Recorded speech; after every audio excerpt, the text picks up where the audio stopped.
लाडक्या बहिणींनो, लाडक्या ताईंनो, अतिशय आनंदाची बातमी आलेली आहे. आता तुम्ही ई-के-वाय-सी पूर्ण केली आहे, तरीसुद्धा तुमचे हप्ते बंद झालेले आहे. तर आता लाडक्या बहिणींनो, काळजी करू नका. तुम्ही इथे तक्रार करा आणि लगेचच तुमच्या खात्यामध्ये तुमचे 1500 रुपये जे हप्ते होते ते सुरुवात होणार आहे. तर ही खूप मोठी महत्त्वाची माहिती आहे.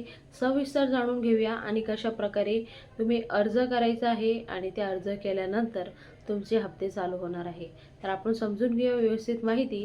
त्या अगोदर मराठी या चॅनलला सबस्क्राईब करून ठेवा आणि तुमची काही प्रश्न असेल तर तुम्ही कमेंट बॉक्समध्ये कमेंट करून विचारू शकता. नमस्कार मित्रांनो, राज्यातल्या महिलांना आर्थिक स्वातंत्र्यासाठी आणि आरोग्य आणि पोषणामध्ये सुधारणा करण्यासाठी कुटुंबातली निर्णायक भूमिका मजबूत करण्यासाठी महाराष्ट्र राज्याचे मुख्यमंत्री लाडकी बहीण योजने सुरू करण्यास आलेली आहे. महाराष्ट्र सरकारने 28 जून 2026 रोजी मान्यता दिलेली आहे. या योजनेमार्फत महाराष्ट्र राज्यातले जे महिला आहे त्यांचं वयमर्यादा आहे 21 ते 65 वयापर्यंत महिला पात्र आहे. दर महिने महिलांना 1500 रुपये त्यांच्या खात्यामध्ये जमा होत आलेले आहे. आर्थिक लाभ DBTद्वारे देण्यात येणार आहे.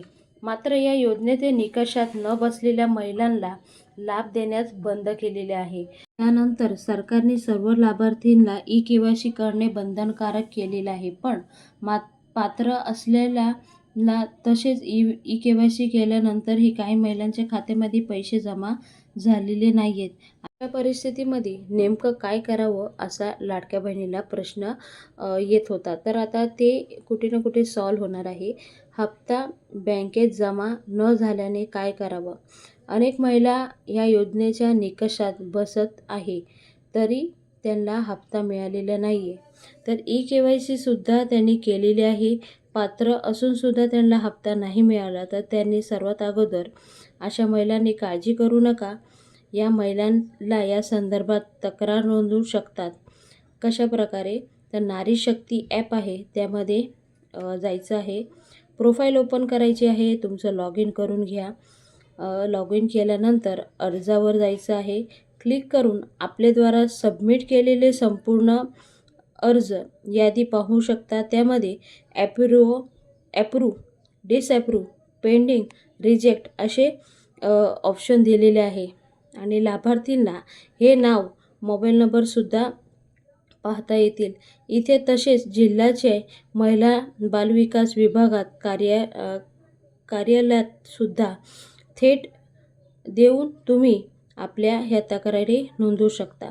हप्ता का रखडला या बाबतची माहितीसुद्धा तुम्हाला तिकडे संपूर्ण मिळणार आहे. तर तुम्ही पात्र आहात तरीसुद्धा तुमचा हप्ता का नाही आला? तर कधी असं पण होतं की जे तुमचं ई-के-वाय-सी आहे ते केलीच नसेल किंवा रिजेक्ट झाली असेल किंवा बँक खात्याशी तुमचं आधार लिंक नसल्यामुळे सुद्धा हप्ता येत नाही आहे, हे लक्षात ठेवा. तर सर्वात अगोदर तर तुम्ही बँक खात्याशी जे आधार आहे ते लिंक आहे की नाही ते पाहून घ्या. त्यानंतर तुमचा आधार स्टेटसमध्ये जाऊन बघा कोणत्या बँकेमध्ये पैसे येतात. कधी चेंज पण होतं, असं पण झालेलं आहे. भरपूर महिलांसाठी सांगते. तर हे चेक करून घ्या.